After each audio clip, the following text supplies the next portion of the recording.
យ៉ាងណាជុំរនូគឺបងនាងជ្រឹងត្រូវឬខដឹងច្បាស់អូនគ្មានសិនសំរាញ់មើលបងយល់ពីអារម្មណ៍អូនពេលនេះតែបន្តិច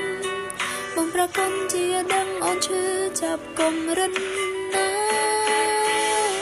ពីអូនជាអូនដែលត្រូវមិនមងរងបងនឹង